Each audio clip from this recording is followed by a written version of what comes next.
Good morning everyone. आप सभी का टीएनसी एग्ज़ाम प्रेप के इस ऑनलाइन यूट्यूब प्लेटफॉर्म पे हार्दिक स्वागत है। और आज हम स्टडी करने वाले हैं टेक्निक्स ऑफ मैनेजमेंट में फर्स्ट टेक्निक की फंक्शनल फोरमैनशिप टेक्निक। ओके, देखिए बेटा, आपको डिफरेंट डिफरेंट सब्जेक्ट्स पढ़ने हैं इस यूईटी एंट्रेंस एग्ज़ाम के लिए। आपका लैंग्वेज की एफिशिएंसी टेस्ट होनी है, आपकी डोमेन स्पेसिफिक एफिशिएंसी टेस्ट होनी है, और उसके बाद आपकी general and mental ability check करेगा। जनरली मैं यहाँ पे एसोसिएटेड हूँ आपके domain specific commerce specifically BCom entrance के लिए, और मेरा ऑब्जेक्टिव होता है कि हम वो पेपर तैयार करें जो स्पेसिफिकली आपने 11th 12th में पढ़ा हुआ है, एनसीईआरटी पैटर्न पे हम पढ़ें। अच्छा, दूसरा क्वेश्चन आप लोगों के मन में ये डाउट आता होगा कि सर एनसीईआरटी रीडिंग से क्या एफिशिएंट है, हम इजीली क्रैक कर पाएंगे क्वेश्चंस को। देखिए, आपकी जो रीडिंग है वो तभी इफ़ेक्टिव मानी जाएगी जब आप उसके लिए कॉन्सेप्ट बिल्ड कर पाएँ, और इसीलिए यहाँ पे क्लासेस ली जा रही हैं। पूरा ऑब्जेक्टिव जो है क्लास लेने का वो ये है कि आपकी जो अंडरस्टैंडिंग है, जो कॉन्सेप्चुअल अंडरस्टैंडिंग है, उसको हम डेवलप कर सकें, आप समझ विकसित कर सकें, क्योंकि आप यहाँ क्लासरूम में सीखने आए हैं। ठीक है, आप हमसे जुड़ रहे हैं सीखने के लिए। उसके बाद आप रीडिंग कर सकते हैं, और अगर आप नहीं भी रीडिंग करेंगे तो भी इस टॉपिक को एलेबरेट लिया जा रहा है। इस पर आपको प्रैक्टिस क्वेश्चंस मैं आपको लेकर के आऊँगा। ठीक है, वो आपको सॉल्व करना होगा। ठीक है, उससे आप चेक कर पाएंगे कि आपने कितना सीखा है। बिल्कुल टेंशन नहीं लेना है। जो लोग न्यू हैं, जो लोग, कई बार होता है कि मैथ्स या बायो 12th में पढ़े थे और वो बीकॉम में एडमिशन लेना चाहते हैं, तो उनके लिए ये टॉपिक पूरी तरीके से नया है, तो उनको बिल्कुल परेशान नहीं होना है। बिल्कुल बेसिक से मैं स्टार्ट कर रहा हूँ। तो सबसे पहले हम देखेंगे, एक एक वर्ड देखेंगे कि टेक्निक्स क्या है। ठीक है, टेक्निक्स मतलब, देखिए, जब हम लोग प्रिंसिपल ऑफ मैनेजमेंट पढ़ रहे थे तो मैंने बताया था कि प्रिंसिपल्स जो होते हैं वो फंडामेंटल ट्रूथ या फंडामेंटल फैक्ट हैं जो यूनिवर्सली अप्लीकेबल हैं और जो बेस्ड होते हैं रिपीटेड एक्सपेरिमेंट्स पे। तो प्रिंसिपल्स जो होते हैं जनरली गाइड के रूप में, गाइडलाइंस के रूप में वर्क करते हैं, किसी भी मैनेजमेंट को एफिशिएंट बनाने में, इफेक्टिव बनाने में, स्मूथ फंक्शनिंग में हेल्प करते हैं।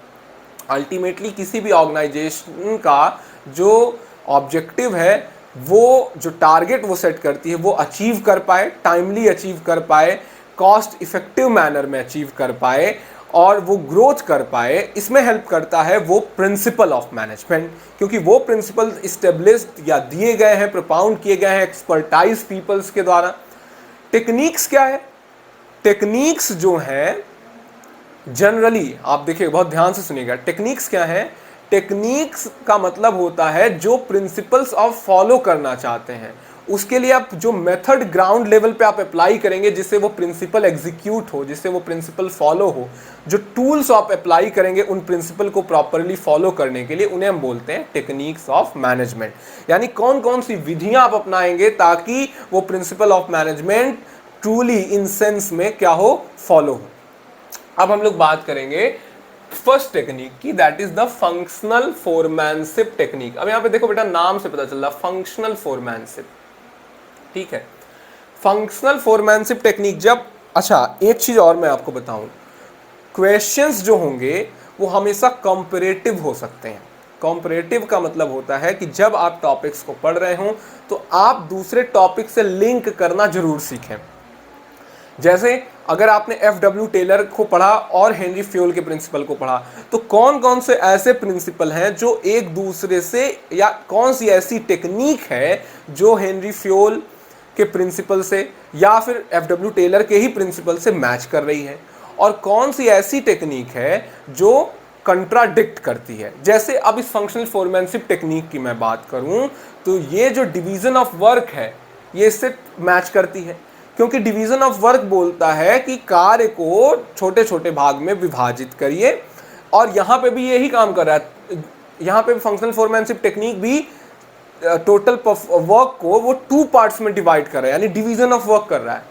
लेकिन अगर देखा जाए फंक्शनल फोरमैनशिप टेक्निक तो वो यूनिटी ऑफ कमांड को कंट्राडिक्ट है, यूनिटी ऑफ कमांड को वायलेट करती है। यूनिटी ऑफ कमांड बोलता है कि order from one boss only, जबकि यहाँ पे क्या है, इन्होंने 8 फंक्शनल एक्सपर्ट्स की बात की है कि एटलीस्ट एक ऑर्गेनाइजेशन में 8 फंक्शनल एक्सपर्ट्स होंगे, जिसमें से 4 प्लानिंग से रिलेटेड होंगे, 4 प्रोडक्शन डिपार्टमेंट से रिलेटेड होंगे। उनके बीच में टोटल वर्क को सेपरेटली बांटा जाएगा और वो अपने अपने वर्क्स को स्पेशलाइज्ड मैनर में परफॉर्म करेंगे। तो यहाँ पे ये चीज आप ये जब कंपेयर करना आप सीख जाएंगे, तब आपकी अंडरस्टैंडिंग रियल में डेवलप हो जाएगी और तब आप किसी भी क्वेश्चन को, डिफिकल्ट क्वेश्चन हो, मॉडरेट क्वेश्चन हो, आप टैकल कर पाएंगे, इजीली टैकल कर पाएंगे। तो हमारा एक ऑब्जेक्टिव ये भी है कि कॉन्सेप्चुअल अंडरस्टैंडिंग डेवलप करें। आइए हम लोग सीधे इस फंक्शनल फोरमैनशिप टेक्निक पे बढ़ते हैं।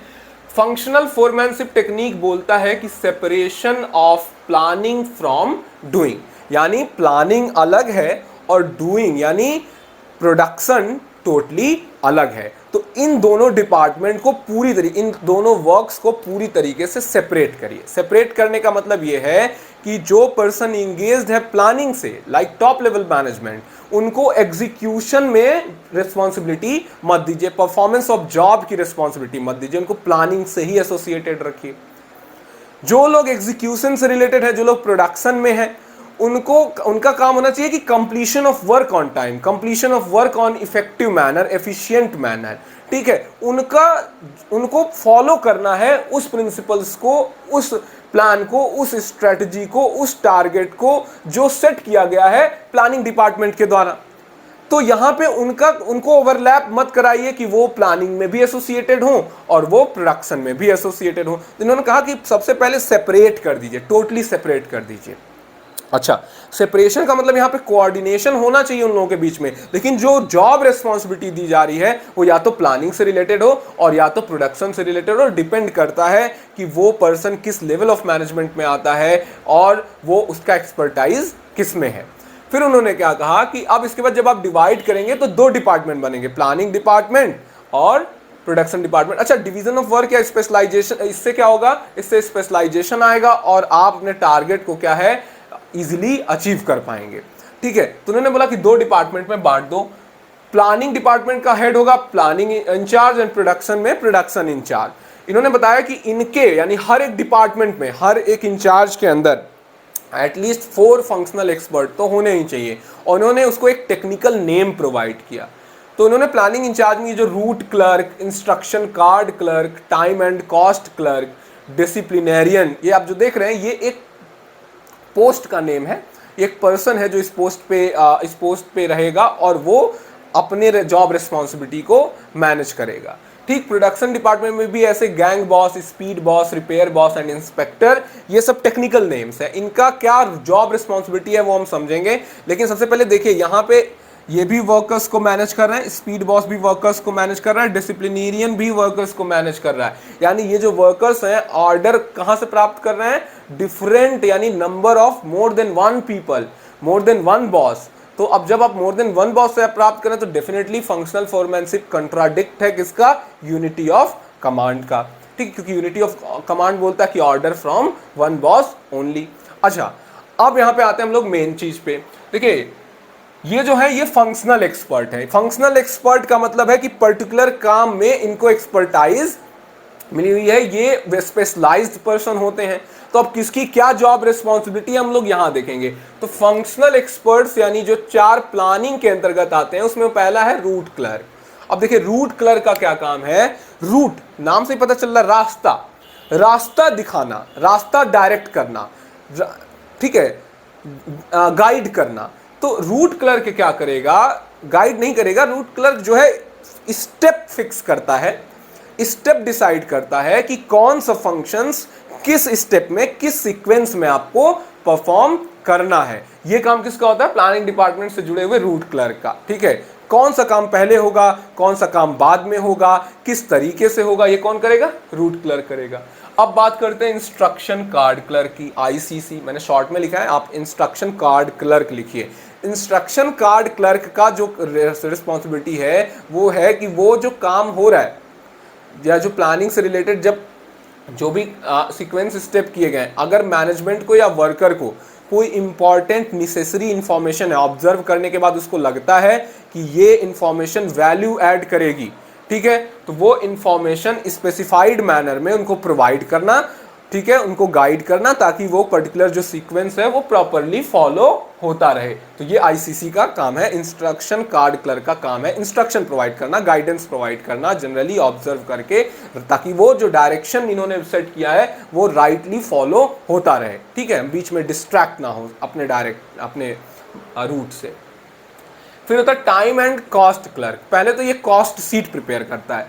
कॉस्ट सीट का मतलब होता है एक ऐसी सीट जो एलोकेट करती है डिफरेंट नेचर ऑफ जो कॉस्टिंग के एलिमेंट को एलोकेट करती है, यानी कि किस मद में, किस आइटम पे, किस एक्टिविटी पे कितना खर्च हुआ है, उस कॉस्ट सीट को पढ़ने के बाद आप क्लियर हो जाएंगे। और इससे क्या हेल्प होता है, इससे आप एनालिसिस कर पाते हैं कि कहाँ पे हमने ज़्यादा एक्सपेंडिचर कर दिया एस्टिमेटेड से और क्यों ज़्यादा हुआ है। अगर वहाँ पे ज़्यादा खर्च हुआ है तो हम उसको कैसे मैनेज कर सकते हैं, अपने बजट को कैसे मैनेज कर सकते हैं ताकि प्रोडक्शन पे हम कॉस्ट को मिनिमाइज कर सकें। इससे क्या होगा, अच्छा दूसरा क्या होता है, टाइम इनको सेट करना होता है। टाइम मतलब ये प्रॉपर स्टडी करते हैं और स्टडी करने के बाद ये सेट करते हैं कि किसी भी पर्टिकुलर काम को स्टार्टिंग करने का क्या टाइम होना चाहिए और कंप्लीशन का क्या टाइम होना चाहिए। जैसे अगर मान लीजिए, ये बहुत इंपॉर्टेंट है, अगर नवंबर में फेस्टिव सीजन्स के नाते किसी चीज़ की डिमांड बढ़ने वाली है, सपोज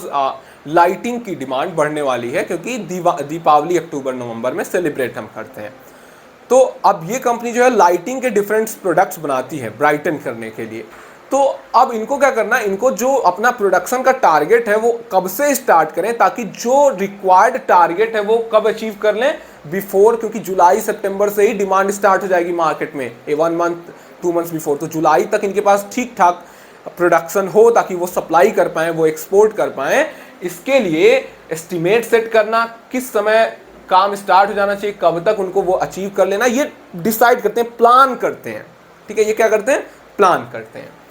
डिसिप्लिनेरियन का जो इंपॉर्टेंट होता है वो ये है कि जो भी जॉब परफॉर्म हो रही है वो ऑर्डरली हो, ठीक है, अरेंज मैनर में हो, बहुत ज़्यादा डेविएटेड मैनर में, ठीक है, ना हो, ठीक है। तो इनका काम है, जो डिसिप्लिन हम लोग पढ़ रहे थे प्रिंसिपल में, एक ऐसा एनवायरनमेंट क्रिएट करना जिसमें सभी लोग रूल्स एंड रेगुलेशन फॉलो करें। तो जनरली डिसिप्लिनेरियन उसी से रिलेटेड, उससे जुड़े होते हैं।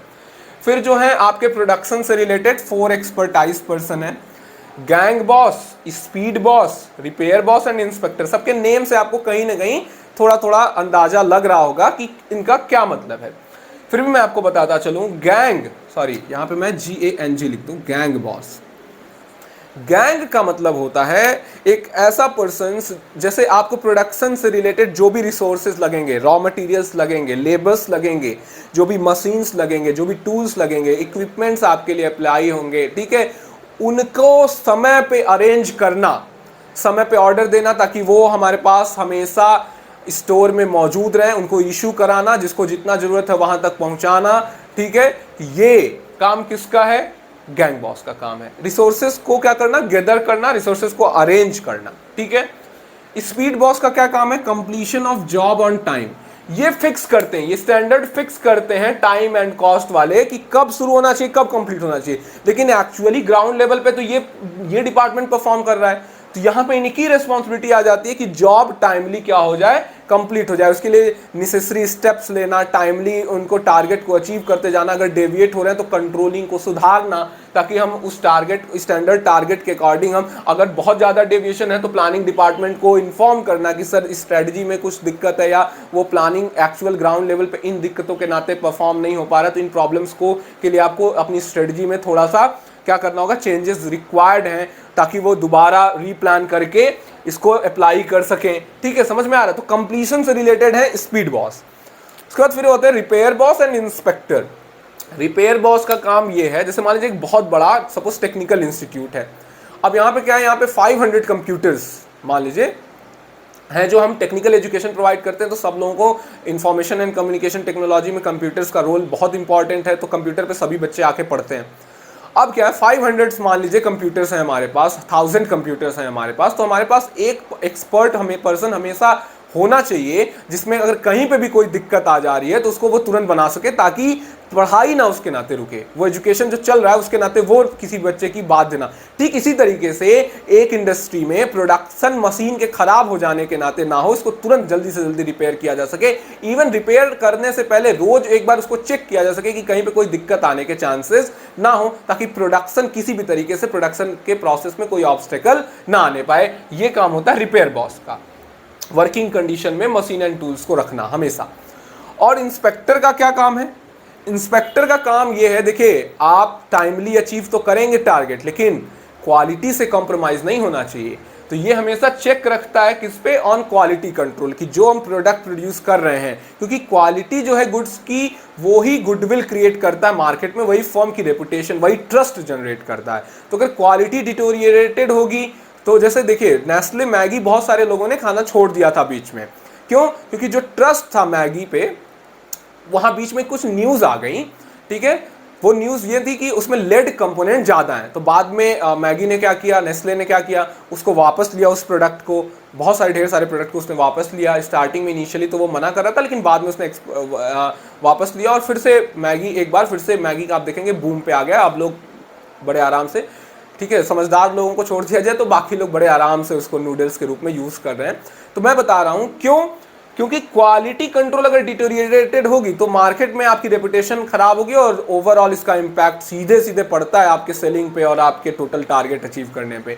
तो ये बहुत इंपॉर्टेंट पोस्ट है। Even all experts are very important.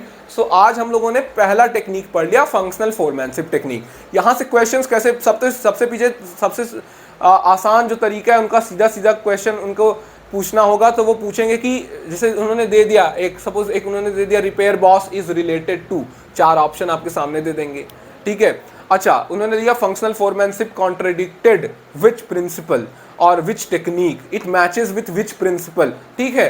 तो ये सब मैं आपको स्टार्टिंग में डिस्कस करा चुका हूँ, ठीक है। बाद में क्वेश्चन एंड आंसर लेकर के आएंगे ही, Q&A सेशन आपके लिए जल्दी आएगा, ठीक है। तब तक आप हमारे साथ बने रहिए, stay tuned with us, keep supporting us, thank you.